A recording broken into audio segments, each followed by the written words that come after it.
32 देशों के करीब 239 वैज्ञानिकों ने डब्ल्यूएचओ को एक पत्र लिखकर कहा है कि कोरोना वायरस हवा में भी फैल रहा है।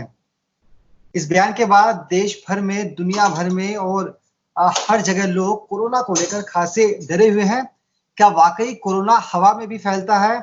इसके साथ साथ दिल्ली में क्या कोरोना का कहर अब कम होने लगा है? इन्हीं दो मुद्दों को लेकर आज बातचीत करेंगे। हमारे साथ दो एक्सपर्ट डॉक्टर जुड़े हुए हैं। डॉक्टर आशीष कोविड एक्सपर्ट हैं, डॉक्टर रमेश हैं, ये आईएमए से है। स्वागत है आप दोनों डॉक्टर्स का पंजाब केसरी ग्रुप में। नमस्कार। डॉक्टर साहब, आशीष जी, पहला सवाल तो आपसे ही है कि क्या वाकई कोरोना अब उस स्टेज में पहुंच गया है कि हवा में भी फैल रहा है? नहीं, देखिए ये ना इंटरप्रिटेशन हमने गलत कर लिया है। जो रिकमेंडेशंस ये आई है कि जो स्पेसिफिक जगह पर इसका हो सकता है, जैसे जहाँ पे एरोसॉल जनरेशन हम लोग प्रोसीजर्स कर रहे हैं, या कोई पब्लिक स्पेस जहाँ पे बहुत ओवर क्राउडेड है, जहाँ पे वेंटिलेशन नहीं ना, जहाँ पे फ्रीक्वेंट एयर चेंजेस नहीं ना, ऐसी जगह पे जो कोरोना हो सकता है वो लंबे समय तक रह सकता है और वो जो हवा की जो करंट्स है उनके साथ जा सकता है। जो कोरोना वायरस का जो ट्रांसमिशन की दो चीजें होती है, ड्रॉपलेट न्यूक्लियाई और ड्रॉपलेट मटेरियल्स। ड्रॉपलेट मटेरियल्स जो 5 माइक्रोन से ज्यादा बड़े होते हैं वो 1 मीटर तक सेटल हो जाते हैं, और जो ड्रॉपलेट न्यूक्लियाई होते हैं जो कि 5 माइक्रोन से कम होते हैं वो 10 मीटर तक अगर हवा के करंट के साथ चले तो पहुंच सकते हैं। ये कोई पहली बार नहीं कहा जा रहा है एयर ट्रांसमिशन। आपको पता हो, एक बार चाइना की भी स्टडी आई थी जब उन्होंने एक हॉस्पिटल में भी करके देखा था जहाँ पे एयर ट्रांसमिशन नहीं पाया गया था। इनफैक्ट एक स्टडी यहाँ पे अभी जो हमें यूएस की भी आई थी, जिसके अंदर एक म्यूजिकल एक प्रोग्राम चल रहा था, वहां पे भी कई लोगों को पॉजिटिव मिल गया था, तो लोगों को तब भी लगा था क्या एयर ट्रांसमिशन हो रहा है। फिर भी वहां पे जब आगे रिसर्च हुई तो पता चला कि एयर ट्रांसमिशन नहीं है। इसलिए बहुत ज्यादा पैनिक होने की जरूरत थी ना। अगर ये एयर ट्रांसमिशन हो रहा होता तो कम से कम इस समय 70% ऑफ पॉपुलेशन वर्ल्ड की कोविड से ग्रसित होती, जैसा कि नहीं है। जी सर, लेकिन सवाल ये है ना कि डब्ल्यूएचओ ने जो रिपोर्ट उसको एडमिट भी किया है, तो क्या कहीं कुछ डाउट है डब्ल्यूएचओ को इसलिए एडमिट किया गया है? देखिए, डब्ल्यूएचओ ने ये बोला है कि अभी रिसर्चर्स की बहुत ज्यादा जरूरत है। अभी हम एक कोई इसको प्राइमरी मोड ऑफ ट्रांसमिशन नहीं मानते। डब्ल्यूएचओ ने पहले भी बोला है ये हो सकता है कई स्पेसिफिक जगह पे ट्रांसमिशन इसके थ्रू मिनिमम ट्रांसमिशन हो सकता है, पर जो प्राइमरी मोड ऑफ ट्रांसमिशन है जिसके अंदर हम लोग ये बोलते हैं कि ह्यूमन टू ह्यूमन जो ट्रांसमिशन सबसे ज्यादा है वो ही सभी मेन है, उसी को हम लोग को बरकरार रखना चाहिए। इसीलिए सोशल डिस्टेंसिंग और मास्क का यूज अभी भी हमको बराबर से करना चाहिए। जी, डॉक्टर रमेश भी हमारे साथ हैं। बंसल जी, क्या लगता है आपको, जिस तरह से डब्ल्यूएचओ के पास ये रिपोर्ट गई है, दुनिया भर के करीब 240 साइंटिस्ट ने अपनी रिपोर्ट सबमिट की है, ऐसे में आपका पहला रिएक्शन क्या है? क्या कोरोना हवा में भी फैल रहा है या सिर्फ अफवाह है ये? देखिए, कोरोना का इन्फेक्शन एक नया इन्फेक्शन है और जो भी कुछ हो रहा है कोई सबूतों के साथ नहीं हो रहा, ये एक्सपेरिमेंटल है। हमने माना कि कोरोना का ड्रॉपलेट इन्फेक्शन होता है और अब नई खबर आ रही है कि यहाँ एयरबॉर्न भी हो सकता है। ड्रॉपलेट इन्फेक्शन और एयरबॉर्न इन्फेक्शन में फर्क क्या है? बेसिकली ये बात समझने की जरूरत है। चिकन पॉक्स, खसरा, टीबी की बीमारियां एयरबॉर्न है और ड्रॉपलेट इन्फेक्शन से ये माना कि कोरोना का इन्फेक्शन ड्रॉपलेट से फैलता है। जब एयरबॉर्न इन्फेक्शन होता है तो उसमें बहुत ज्यादा एहतियात मरीज को लेने की जरूरत होती है। मरीज को आइसोलेशन रूम में रखा जाता है, मरीज के वेंटिलेशन का ध्यान रखा जाता है, मरीज को मास्क में रहना पड़ता है, मरीज को अलग इन्फेक्शियस डिजीज हॉस्पिटल जैसे आईडी हॉस्पिटल बना हुआ है दिल्ली में, टीबी हॉस्पिटल्स बने हुए हैं, इस तरह की हॉस्पिटलों की आवश्यकता होती है। अभी कोरोना का जो इन्फेक्शन है वो ड्रॉपलेट इन्फेक्शन है, ये सबने माना है, लेकिन ये नई एक बात आई है कि एयरबोर्न इन्फेक्शन है। हो सकता है ये एयरबोर्न भी होता हो, लेकिन अभी जैसे आशीष जी ने बिल्कुल ठीक कहा कि 70% जनता इन्फेक्टेड होती, ऐसा नहीं है। और अभी भी हम जो देख रहे हैं इस बात की संभावना कम है कि ये एयर से बहुत बुरी तरह से फैलता हो, ऐसा नहीं है। लेकिन एयरबोर्न इन्फेक्शन होने के लिए बहुत छोटे ड्रॉपलेट्स होते हैं, एरोसोल के थ्रू ये एयर में फैल सकता है। पार्टिकल हवा में ज्यादा देर तक रहते हैं और तेज हवा में वो पार्टिकल दूर तक भी जा सकते हैं, तो इस तरह से एरोसोल इन्फेक्शन होता है। तो ड्रॉपलेट इन्फेक्शन एक लिमिटेड वे है और एयरबोर्न होने से वो इन्फेक्शन और ज्यादा समाज में हो सकता है।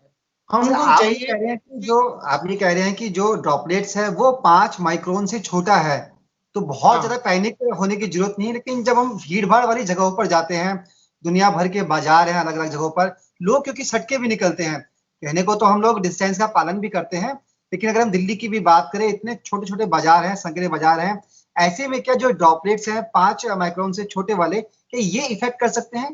बंसल जी, आपसे जानना चाहेंगे पहले। देखिए, जो ड्रॉपलेट, जो भीड़ भाड़ वाले इलाके हैं और जो सोशल डिस्टेंसिंग की आवश्यकता है वो पूरी नहीं हो पाती।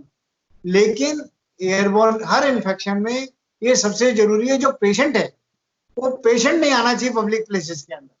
पेशेंट बीमारी फैला रहा है, लेकिन जो लोग बीमार नहीं है वो लोग तो चल सकते हैं। हम लोग मास्क पहन रहे हैं, सोशल डिस्टेंसिंग जितनी मैक्सिमम है वो मेंटेन कर रहे हैं, उससे डेफिनेटली कोरोना के प्रिवेंशन में बहुत मदद मिलेगी। आशीष जी, मालूम कैसे पड़ेगा कि भीड़ वाली जगह पर पेशेंट नहीं है या फिर हम नहीं। आप लोग सेफ हैं? क्योंकि ड्रॉपलेट्स तो भले ही छोटा है, लेकिन कोरोना पे जैसे डॉक्टर बंसल जी ने कहा कि एक्सपेरिमेंट हो रहे हैं, तो क्या ये भी कोई एक्सपेरिमेंट है? नहीं, देखिए ये कोई एक्सपेरिमेंट नहीं है। अब देखिए हमें बहुत ज्यादा वैलिड डाटा आ गया है अभी। दूसरी बात, जो भीड़ भाड़ के एरिया हैं जहाँ पे बहुत लोग सटे सटे आ रहे हैं, वहां पे हम ये नहीं कह सकते केवल पेशेंट ही कोरोना फैला रहे हैं। आपको पता है कोरोना फैला ही केवल इसलिए है क्योंकि जो एसिम्टोमेटिक जो कैरियर है, जो प्री सिम्टोमेटिक कैरियर है, उसने कोरोना कोविड को इतना फैलाया है। जो यहाँ से माइग्रेंट दिल्ली से या बॉम्बे से जो नॉर्थ ईस्ट में हर जगह पहुंच गए, वहां पे ये फैला है।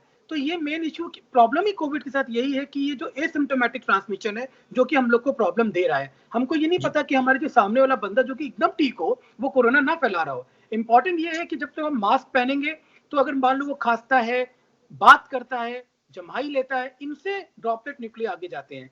तो अगर आप किसी क्लोज स्पेस में हैं तो कम से कम इतना डिस्टेंस बना के रखें ताकि आप उस चीज से बच सके और मास्क का यूज करें। जो ड्रॉपलेट न्यूक्लियाई जो 5 माइक्रोन से कम हो सकता है, वो 10 मीटर तक जा सकता है अगर उसको हवा करंट से, एयर करंट का हम लोग को फायदा मिले। एक इंपॉर्टेंट बात ये भी, एक छोटा सा एग्जाम्पल है, अगर एक कमरा है जो जिसके अंदर एक कोविड का पेशेंट है, अगर आप उसके दरवाजे और खिड़की दोनों खोल दें, अगर वेंटिलेशन होना चालू हो जाए तो उसमें चांसेस 100% कम हो जाते हैं। यानी वेंटिलेशन का बहुत इसमें इंपॉर्टेंट रोल है।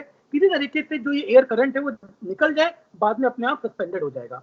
यानी भीड़ भड़ाके इलाके में भी आप एकदम समझदारी से रहिए। अगर किसी पेशेंट को कफ या खांसी या बुखार नहीं है, फिर भी आप सोशल डिस्टेंसिंग को फॉलो करें। दिल्ली की अगर हम बात करें, क्योंकि आप लोग दिल्ली एनसीआर से जुड़े हुए हैं, डॉक्टर्स हैं और कोरोना को करीब से देख रहे हैं, क्या दिल्ली के अंदर कोरोना का कहर अब कम होने लगा है? क्योंकि जो आंकड़े दिल्ली सरकार को लगता था कि जुलाई तक स्थिति भयावह हो जाएगी और जगह नहीं बचेगी कहीं भी, लगभग उतने केसेस तो अब नहीं है और लोग रिकवर भी तेजी से कर रहे हैं। खुद मुख्यमंत्री अरविंद केजरीवाल ने भी कहा। तो क्या आप भी मानते हैं कि अब हम लोगों ने वो वाला फेज पार कर लिया है, अब घबराने की जरूरत नहीं है? देखिए फेस तो अब क्या होगा, आपको पता है कि अगर आप इटली का एग्जांपल लेंगे, यूएस का एग्जांपल लेंगे, आपने यही देखा एक बार कुछ लोगों को जब एक पॉपुलेशन में 50-60% पॉपुलेशन इन्फेक्टेड हो जाती है तो इसकी ग्रेविटी कम होती चले जाती है, इसके केसेस कम आते चले जाते हैं। दूसरी इंपॉर्टेंट बात है, जो टेस्टिंग हमने स्टार्ट कर दी, एंटीबॉडी, एंटीजन, आरटीपीसीआर, हम इतना टेस्ट कर पा रहे हैं कि हम जो एसिम्टोमेटिक प्री सिम्टोमेटिक को भी कैच कर ले रहे हैं और उनको दूर जगह जाने से बचा रहे हैं, उनको क्वारंटाइन कर रहे हैं। इससे भी इन्फेक्शन का बर्डन कम हो रहा है। ये इंपॉर्टेंट बात है समझने की, बिकॉज हम टेस्टिंग ज्यादा कर रहे हैं, पहले हम टेस्टिंग नहीं कर रहे थे। दिल्ली में जो अभी बर्डन कम हो रहा है, नो डाउट, जो डबलिंग टाइम जहां पहले जो जैसे 12 दिन में जो डबल कर रहा था, 13 से 14 दिन में डबलिंग टाइम आ गया है। यही डबलिंग टाइम जैसे जैसे बढ़ता चलेगा वैसे वैसे इन्फेक्शन कम हो जाएगा। हम अपनी प्रैक्टिस में भी देख रहे हैं, पेशेंट जो हमारे पास एडमिशन में भी आ रहे हैं, हम उसमें भी देख रहे हैं कि अब जो कोरोना का जो कहर, जो एक वेव है, वो धीमे धीमे कम हो रही है, बिकॉज हम लोग इतना काम कर रहे हैं। मगर फिर भी हमको घर पे नहीं बैठना है, हमें प्रॉपर काम करना है, सोशल डिस्टेंसिंग को फॉलो करना है। क्योंकि जो अब ये वेदर आने वाला है, जो बरसात आने वाली है, इसमें हम लोगों को ध्यान रखना है वेदर, ह्यूमिडिटी और टेम्परेचर का जो ये कॉम्प्लिकेशन, जो कोऑर्डिनेशन है, ये कोरोना को बढ़ा भी सकता है। इसलिए अभी 2 महीने और हमको प्रॉपर काम करना है, अपने को ध्यान रखना है, तो हम इस चीज से बच सकते हैं। पर ऐसा नहीं होने वाला कि दिल्ली के हर एक घर में एक अस्पताल की जरूरत पड़ जाएगी, ऐसा कुछ नहीं होने वाला अभी। जी सर, लेकिन कहा ही जा रहा था कि जुलाई में कोरोना पीक पर होगा, तो हम ये मान के चले कि जो तैयारी मेडिकल फील्ड ने और जो लोगों ने मिलकर कोऑर्डिनेशन दिखाया कोरोना के खिलाफ, उसका फायदा अब लोगों को मिलना शुरू हो गया है। एब्सोल्युटली, जो हमारे इफेक्ट है उसने जो हमने सीखा, जो हमने इम्प्लीमेंट किया, उसका असर दिखना हम लोग को चालू हो गया है। देखिए आपको ये समझना पड़ेगा कि हमारी पॉपुलेशन कितनी है। इतनी बड़ी पॉपुलेशन में अगर 14 दिन का भी डबलिंग रेट है, वो भी एक बाद नंबर जाके बहुत बढ़ जाता है। हमें ये समझना पड़ेगा, हमको ना मैक्सिमम क्वांटिटी की बात करनी है, क्योंकि पॉपुलेशन ज्यादा है। अगर आप 10 लाख पॉपुलेशन देखते हैं, हमारे सबसे कम लोग मर रहे हैं। इसका ये मतलब नहीं है कि हमारे पास लोग कम मरेंगे। अब हम चौथे नंबर पे आ जाएंगे, 5वें नंबर पे आ जाएंगे जहाँ पे मोर्टेलिटी हुई है। तो जो क्वांटम है, लोगों का नंबर है, वो एक अलग चीज है, पर लैक पॉपुलेशन अलग चीज है। जिस हिसाब से बोला जा रहा है कि इसका कहर है, तो इतना कहर यहाँ नहीं ना। और सबसे अच्छी बात है, जो हम लोगों का रिकवरी रेट है वो 60% टच कर गया है, मतलब ये बहुत अच्छी बात है। चलिए, दिल्ली में केसेस 1 लाख से ऊपर है, लेकिन मुख्यमंत्री अरविंद केजरीवाल आश्वस्त कर रहे हैं कि लोगों को घबराने की जरूरत नहीं है। टेस्ट हो रहे हैं और लोग ठीक भी हो रहे हैं। जिनको कोरोना हो रहा है उनका भी ट्रीटमेंट चल रहा है। आपने भी जानकारी दी कि हवा में कोरोना फैलने की जो बात है उस पर अभी रिसर्च भी चल रही है, तो बहुत ज्यादा घबराने की जरूरत नहीं है। जो कोविड से जुड़ी हुई प्रिकॉशंस है उनको अपनाएं और अपना और अपने परिवार का ख्याल रखें। डॉक्टर आशीष, आपका बहुत बहुत धन्यवाद, आपने समय दिया बातचीत की इसके लिए। Thank you sir, thank you.